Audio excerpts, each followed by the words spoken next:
فهذا من التعليم والتعلم والإفادة والاستفادة والنفع والانتفاع إلى أرواح والدينا ووالديكم وأمواتنا وأمواتكم وأموات المسلمين أجمعين، أن الله تغشاهم بالمغفرة وبركاتهم وأسرار منورهم إلى حضرة النبي محمد صلى الله عليه وسلم. الفاتحة. بسم الله الرحمن الرحيم. الحمد لله رب العالمين الرحمن الرحيم مالك يوم الدين إياك نعبد وإياك نستعين اهدنا الصراط المستقيم صراط الذين أنعمت عليهم غير المغضوب عليهم ولا الضالين آمين. بسم الله والحمد لله والصلاة والسلام على رسول الله سيدنا محمد بن عبد الله وعلى آله وصحبه ومن والاه ولا حول ولا قوة إلا بالله. Karena beberapa hari lagi kita memasuki hari raya kurban, maka sesuai dengan yang diharapkan oleh Takmir Masjid Al-Anwar, kita akan menerangkan masalah kurban yang berkaitan dengan hukum fikihnya.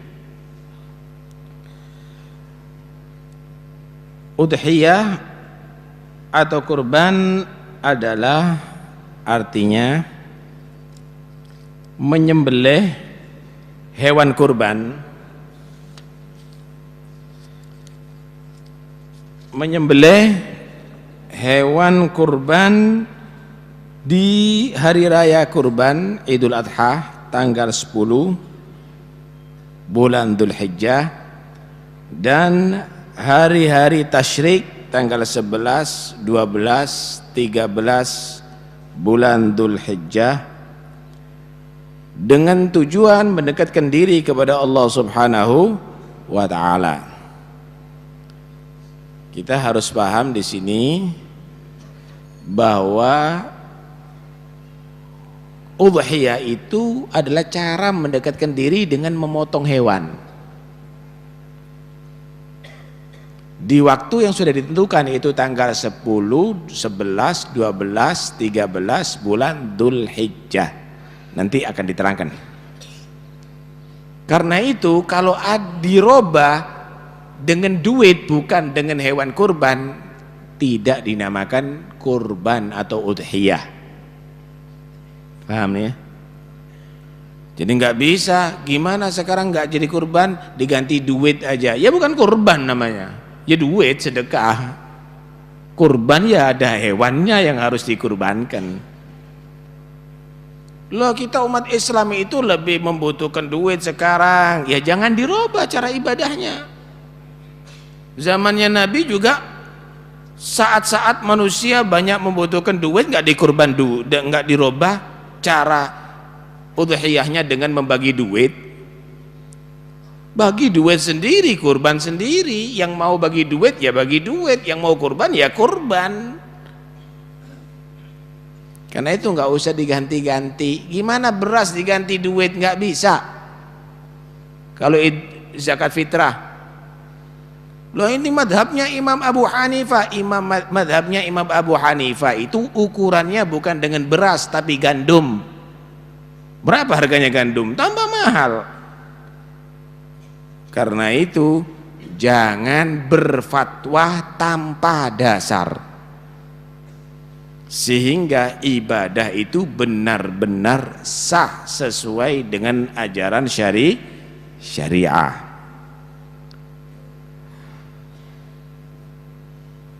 Dasar-dasar disyariatkannya udhiyah, pertama firman Allah, fasalli li rabbika wanhar.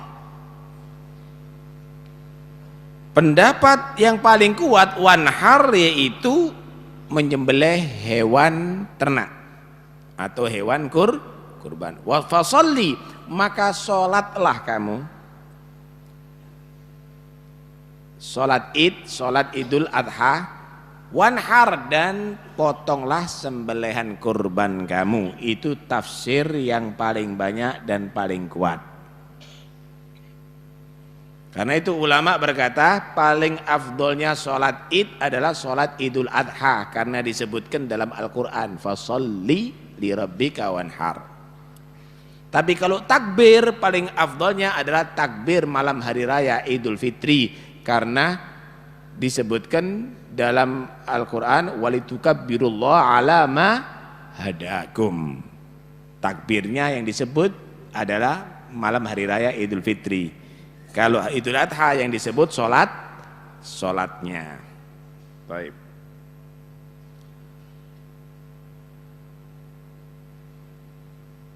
Dalam hadis riwayat Bukhari Muslim, hadis daripada Anas bin Malik, dhahan Nabiyyu sallallahu alaihi wasallam bikabshain amlahain agranain dabahahuma biyadihi wa samma wa kabbara wa wada'a rijlahu ala sihafihima.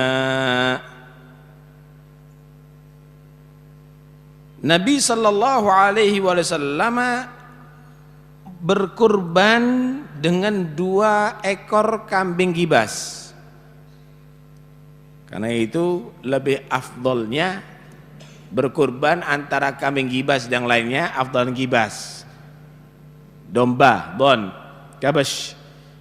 Karena Nabi Ismail saat disembelih digantikan oleh Allah dengan kambing domba. Ya. Kemudian gibas yang bertanduk, artinya yang gede, yang punya tanduk. Beliau menyembelih dengan tangan beliau sendiri.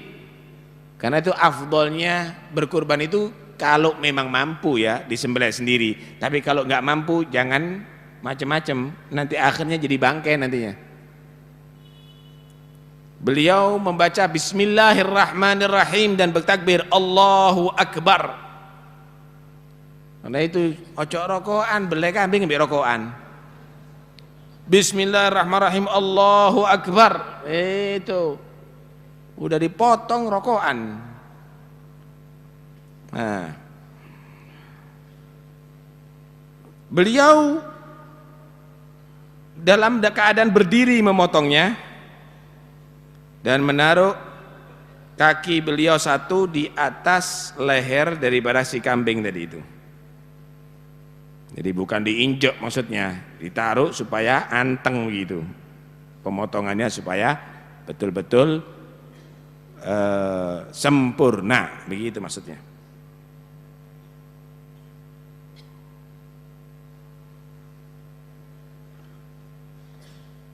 Apa hikmahnya berkurban?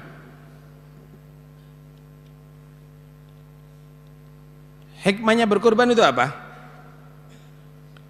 Mencukupi kebutuhan fakir miskin di saat Idul Adha. Sebagaimana zakat fitrah mencukupi kebutuhan fakir miskin di saat Idul Fitri dengan beras, kalau ini dengan daging. Paham ya?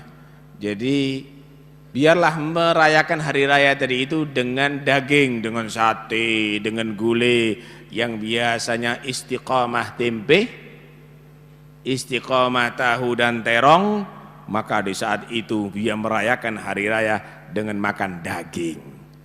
Subhanallah, hikmahnya. Hah? Jadi bagi-bagi kenikmatan itu. Jangan kalau nikmat kamu aja yang nikmat, yang lainnya enggak nikmat. Satu saat perlu untuk yang lainnya ya nikmat bersama, nikmat masal.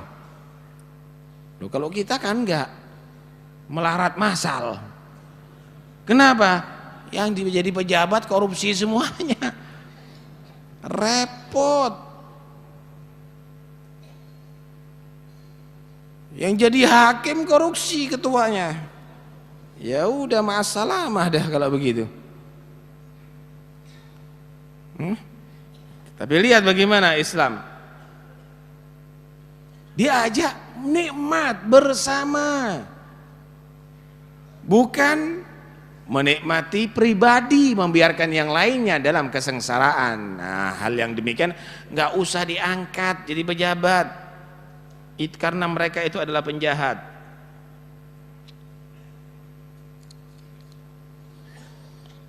Taib.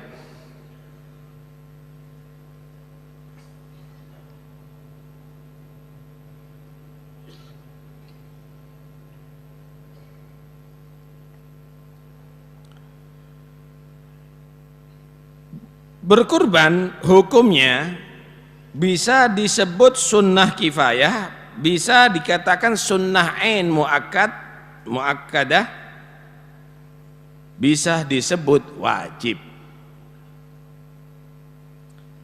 Kalau kurban yang disebut sunnah kifayah, sunnah ada kifayah. Kifayah itu satu perbuatan yang jika dilakukan salah seorang di antara orang-orang yang mukallaf, baligh dan berakal, yang diwajibkan atau yang disunahkan melaksanakan itu, maka yang lainnya gugur tuntutannya. Nih, kalau sholat jenazah misalnya, itu namanya fardu kifayah, wajib yang kifayah. Salah satu orang Islam laki-laki mukallaf baligh berakal, dia tadi itu nyolati mayit itu, maka kewajiban yang lainnya gugur. Wis nggak wajib sholat lagi, langsung dikubur, nggak ada masalah, karena sholat jenazah itu hukumnya apa? Fardu kifayah.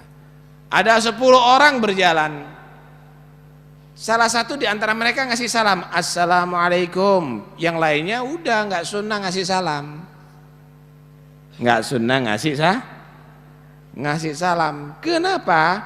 Karena itu sunnah kifayah. Ya udah, jangan semuanya assalamualaikum, assalamualaikum, assalamualaikum, waalaikumsalam, waalaikumsalam, waalaikumsalam. Soro. Paham nih ya? Baik. Begitulah demikian kalau ada satu keluarga, dia tadi itu berkurban, bapaknya misalnya berkurban, atau ibunya berkurban, atau anaknya salah satunya berkurban, dia melaksanakan pengorbanan, maka yang lainnya sudah ikut, tidak sunnah lagi untuk berkurban bisa. Paham ya? Kurban itu bisa menjadi sunnah ain muakkadah, sunnah bagi per orang. Untuk per individu sunnah, dengan syarat orang Islam, orang mukallaf baligh dan berakal, kemudian mampu. Mampu ini yaitu hartanya lebih daripada nafkah dirinya dan orang-orang yang menjadi tanggungannya. Nafkah itu bisa berupa makanan, bisa berupa pakaian dan tempat tinggal selama hari raya dan hari tasyrik tanggal 11, 12, 13. Ini orang misalnya misal ada orang Islam ini, dia hartanya lebih daripada kebutuhan dirinya dan keluarganya. Dirinya dan keluarganya yang wajib dikasih nafkah, lebih masih udah tercukupi, pakaiannya, makanannya, rumahnya udah terbayar semuanya, sewanya, atau misalnya dia membeli udah terbayar semuanya. Kemudian masih lebih, disunnahkan bagi dia untuk berkurban, begitu. Selama lebihnya itu bukan setahun untuk kebutuhan nafkah, tanggal 10, 11, 12, 13. Oh ini kalau untuk 12 tok cukup, 13 masih harus utang. Ya udah, nggak sunnah kurban. Ada 3 bersaudara, sudah baligh semuanya, Islam semuanya, mukallaf semuanya, cukup semuanya, lebih daripada kebutuhan untuk hari raya dan ayyamut tasyrik. Juga disunahkan per orang di situ untuk berkurban. Paham nih ya? Kurban bisa menjadi wajib karena 2 hal. Wajib hukumnya, wajib berkurban. Pertama, dinadari. Saya nadar menyembelih kurban misalnya. Wajib hukumnya. Atau ditakyin, dia menyatakan ini adalah kurbanku, ada kambing, ini adalah kurbanku, maka semuanya menjadi kurban. Karena itu orang kalau nadar kurban atau mentakyin, menentukan kurban kepada satu kambing atau sapi atau unta yang untuk dijadikan kurban, dia nggak boleh makan, harus disedekahkan semuanya, harus dikasihkan semuanya. Kenapa? Wajib kurbannya sebenarnya. Mulai ndas sampai buntut harus kurban kabeh. Mulai kepala sampai ekor harus kurban semuanya. Loh ndak, saya ini lagi jalan ada orang tanya, "Ustadz, itu kambing untuk apa?" "Untuk kurban saya." Loh, saya tujuannya bukan untuk menentukan ini jadi kurban wajib. Saya cuma ngasih jawaban aja untuk kurban sunnah maksud saya. Untuk memberitahu aja, ikhbar, dengan niat ikhbar memberitahu, bukan dengan niat takyin. Gimana kalau demikian? Menurut pendapat daripada Al-Habib Umar Al-Basri, maka hal yang demikian itu adalah tidak ada masalah. Kalau niatnya adalah ikhbar, memberi kabar, bukan niat untuk menjadikan kambing kurbannya itu adalah kurban wajib. Itu bisa Anda lihat di Hawashi Syarwani. Demikian juga Hasyiatul Jamal.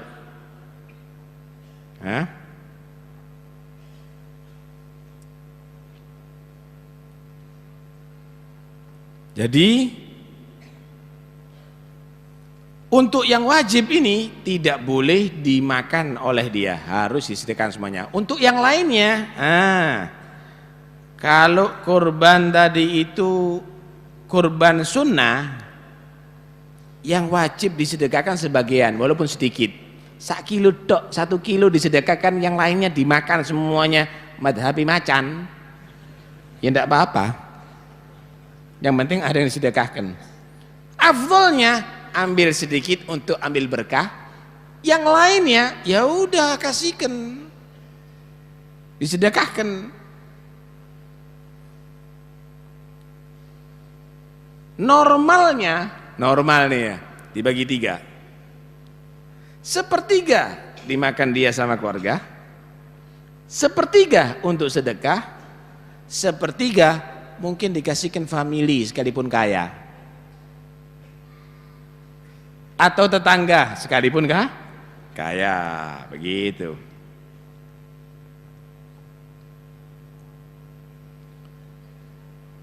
Hewan yang bisa dijadikan kurban hanya 3. Pertama kambing, kedua sapi, ketiga unta. Kerbau termasuk bagian sapi ya. Kambing umurnya harus kalau gibas 1 tahun lebih. Jadi kalau lahirnya tanggal 5 Syawal misalnya, jam 4 sore, maka ketika Syawal jam 4 sore berarti persis 1 tahun, belum bisa dijadikan kurban. Kalau lebih 1 jam berarti lebih 1 tahun, tidak apa-apa. Lebih setengah jam ya lebih. Lah Ustadz, tidak ada sensus ini, sensus kambing tidak ada. Orang yang pengalaman atau dia yang merawat tahu persis. Orang yang pengalaman, yang dibuat ukuran orang pengalaman atau dia sebagai perawatnya yang tahu. Atau kambing gibas itu bisa karena puplak, powel ya, powel, sekalipun belum 1 tahun, bukan di powel loh ya, powel sendiri, lek kebentuk tidak bisa. Kambing kacangan yang bukan gibas maksudnya harus 2 tahun lebih, tidak dihitung powel. Hati ini banyak yang keliru, harus dihitung 2 tahun lebih. Jadi nggak bisa walaupun puel, kalau belum 2 tahun nggak bisa kalau selain gibas. Kalau gibas boleh dihitung puel. Baik.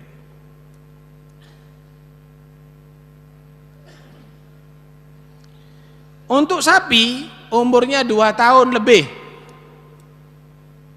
di bawah 2 tahun nggak bisa. Untuk unta 5 tahun lebih. Selain 3 hewan ini nggak bisa dibuat kurban.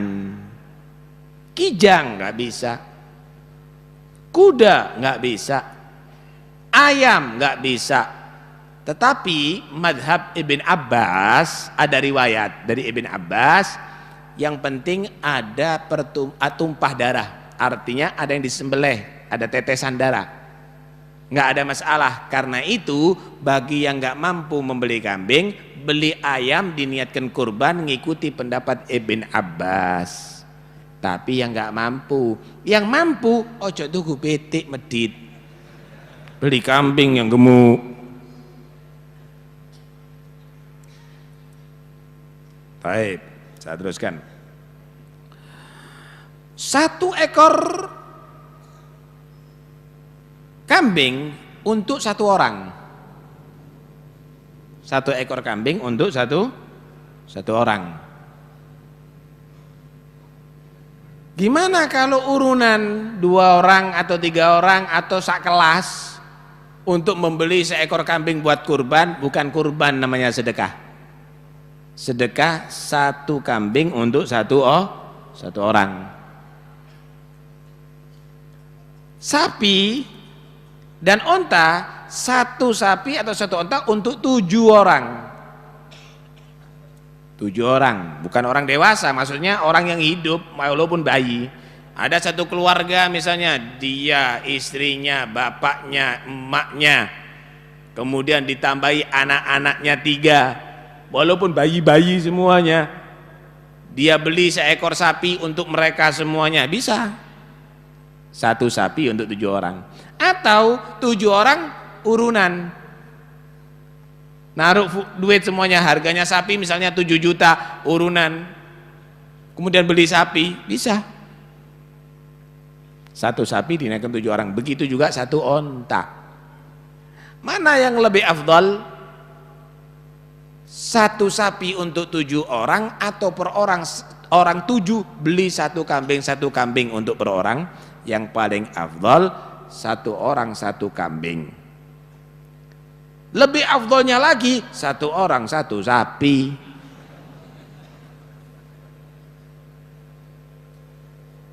Nah,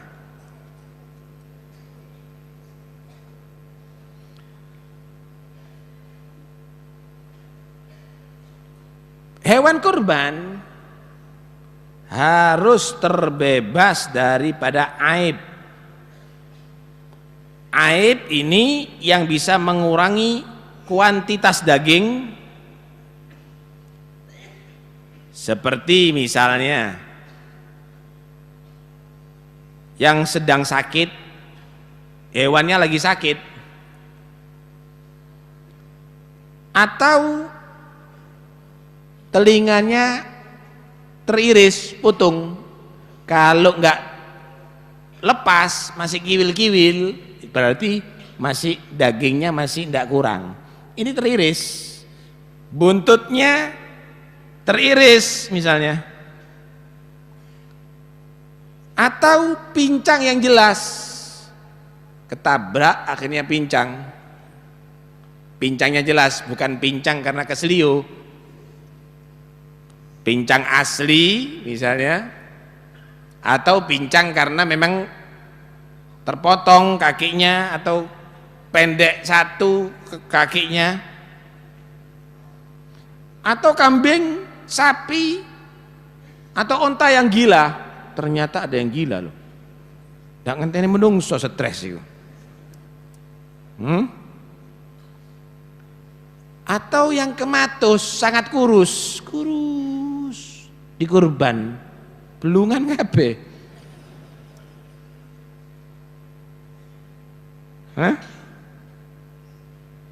Nabi sallallahu alaihi wasallam bersabda, arba'un la tujzi'u fil adhahi.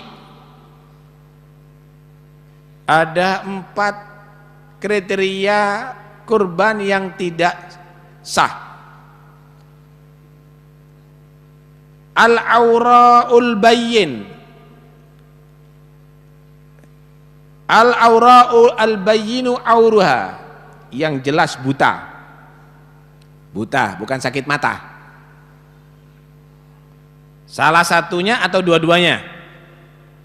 Wal maridhatu al-bayyinu maradha, sakit yang jelas sakitnya.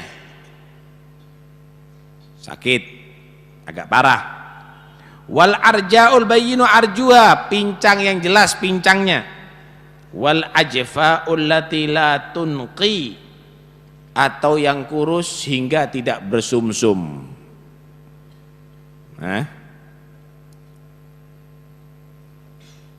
Baik.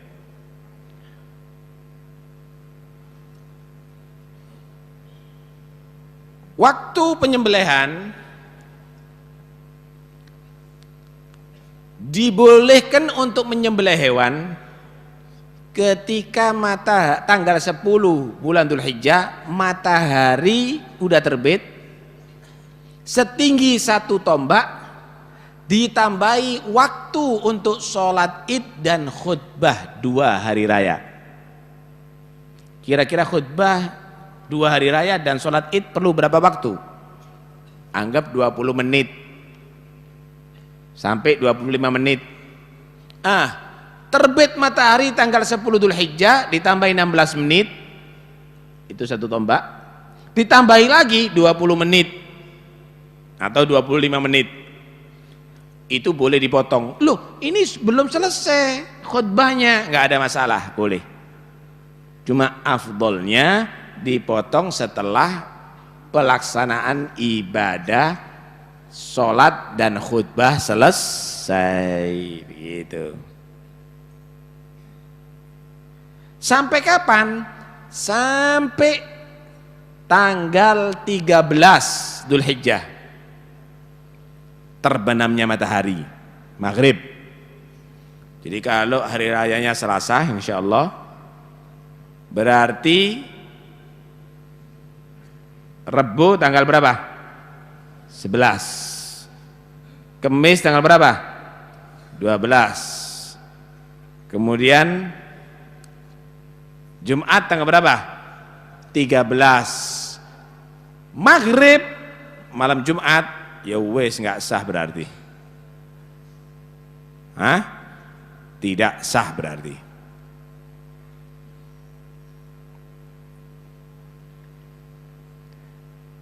Cuma sebagian ulama membatasi hanya tanggal 12, 11, 12, 13 nggak bisa. Karena itu afdolnya keluar daripada khilaf, Anda sembelih jangan tanggal 13, 10, 11, 12 maksimal, untuk supaya keluar daripada khilaf, perbedaan pendapat ulama.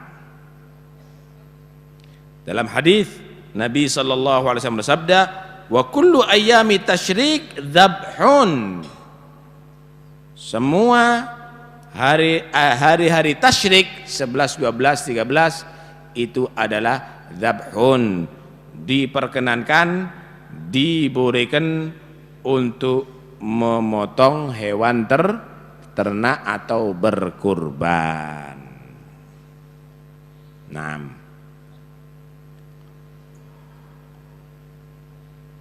Kurban ini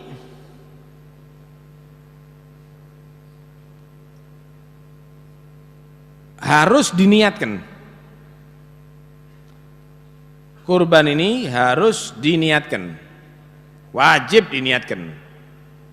Jika berupa kurban sunnah, wajib niat. Waktunya niat, pertama ketika menyembelih. Waktu menyembelih niat kurban sunnah.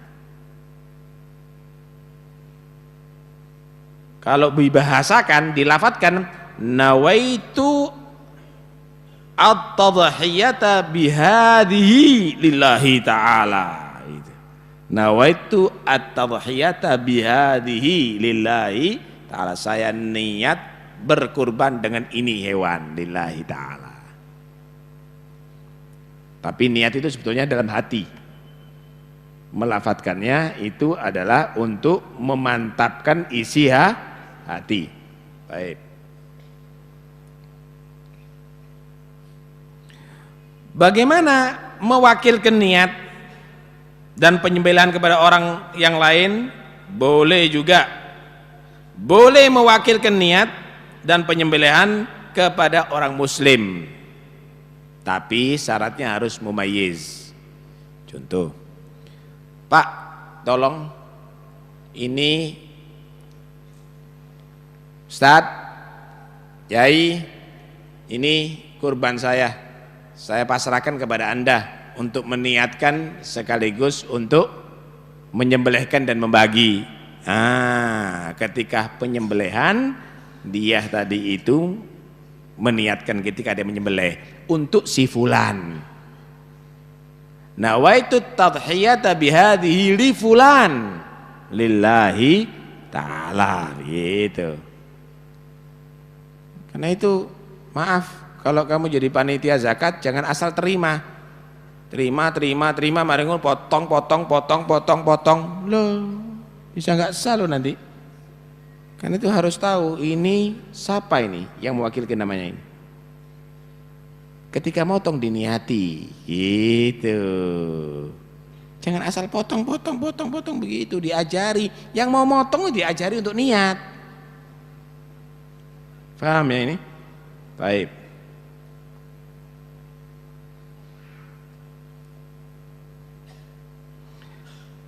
Ada niat kurban tapi tidak wajib. Jika menentukan hewan kurban, yaitu ta'yin tadi itu, ketika bernadar, misal saya nadar kambing ini saya kurbankan, tidak pakai niat sudah, karena sudah ditentukan kambing yang dinadari untuk dikurban tadi itu. Saya niat sapi ini, saya nadar sapi ini saya kurbankan, tidak perlu diniati lagi sudah. Kenapa? Sudah ditentukan nadarnya. Saya nadar kurban, belum beli sapi, belum menentukan mana yang mau akan dipotong. Kalau sudah begitu, jika nadar tanpa menentukan, maka tetap wajib niat ketika penyembelihan. Paham ya? Wajib ketika penyembelihan, wajib niati. Atau misalnya mentakyin hewan kurban.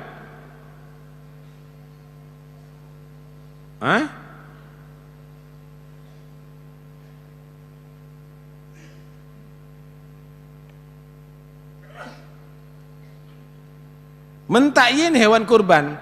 Kambing ini saya jadikan kurban. Ditakyin, bukan niat ikhbar tapi niat takyin, tidak perlu untuk diniati. Udah. Tidak diotek itu kambing untuk kurban saya. Paham ya? Itu sudah saya tentukan untuk kurban saya takyin. Ya sudah, tidak pakai niat tidak apa-apa karena sudah wajib. Ya itu yang harus dipotong. Tapi kalau memang belum ada kambingnya walaupun dinadari, belum ditentukan, ya harus diniati ketika disembelih tadi itu. Nah, jadi ada beberapa hal sebetulnya yang harus kita pelajari ada di sini. Insya Allah saya akan bagikan ini, ada malam Sabtu yang akan datang, dan saya akan teruskan masih pembagian daging kurban. Nah, itu harus paham. Perlu diketahui tidak sah daging kurban itu dibagikan dalam keadaan matang, harus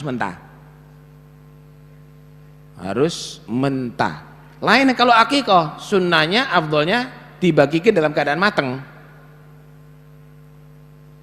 Maaf, kadang-kadang ada acara haul, tahlil, kemudian menyumbang kambing kurban, diterima sama sahibul hajah, dipotong, dimasak, dibagikan, enggak sah.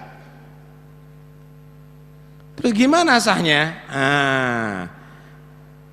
Dipotong dulu, kemudian serahkan dagingnya. diterima kemudian dimasak jadi miliknya dia, nggak apa-apa. Paham nih? Atau diterimakan kepada salah satu keluarga untuk dia, dia. Kemudian setelah itu baru dipotong, kemudian dikasihkan kepada keluarga yang lainnya untuk dimasak, dibuat acara. Nggak apa-apa, karena itu hati-hati, jangan keliru. Nanti akhirnya dibagikan dalam keadaan matang sebelum dihai oleh orang, maka itu bisa nggak sah nantinya. Nanti ada beberapa hal yang akan kita bahas pada pengajian berikutnya. Wallahu a'lam. Insyaallah akan kita bagikan ini buletin. Al-Fatihah.